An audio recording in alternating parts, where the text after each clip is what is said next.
ইসলাম ধর্মের নামই ভদ্রতা জ্ঞানের ধর্ম। এর চেয়ে ভদ্রতা আপনাকে কে শিখাবে? কে বলছে পৃথিবীতে যে বাথরুমে কোন পা দিয়ে ঢুকবা? ইসলাম আপনাকে শিখাইছে বাথরুমে তোমার কোন পা আগে যাবে, বের হবে কেমনে, শিখাইনি ভাই? এর থেকে বেশি পবিত্রতা কে শিখাইছে?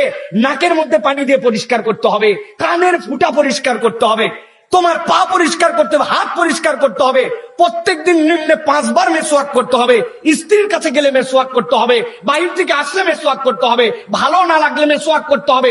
এর থেকে বড় পবিত্রতা কে শিখাইছে? ও তো শিখাইছে রাত্রে মেসওয়াক করা না, পেস্ট দিয়ে এমন জিনিস দিয়ে ডলে শো, দাঁতের গোড়ার মধ্যে কেমিক্যাল দিয়ে দিয়ে ব্রেনের সাথে যে শার্পনেস, মুখস্থ করার যে শক্তি, কাজের যে আগ্রহ, ও আপনার দাঁত সাদা করার নাম দিয়ে সব খাইয়ে ফেলছে। অথচ ইসলাম আপনাকে শিখাইছে পবিত্রতা এবং এটা স্বাস্থ্য সচেতনতা। সুবহানাল্লাহ। কে দিবে আপনাকে এর থেকে বেশি সৌন্দর্য, এর থেকে বেশি ম্যানার্স কে আপনাকে শিখাবে? এই জন্য প্রিয় ভাইয়েরা, ইসলামের থেকে সুন্দর কিছু নাই, ঠিক কিনা?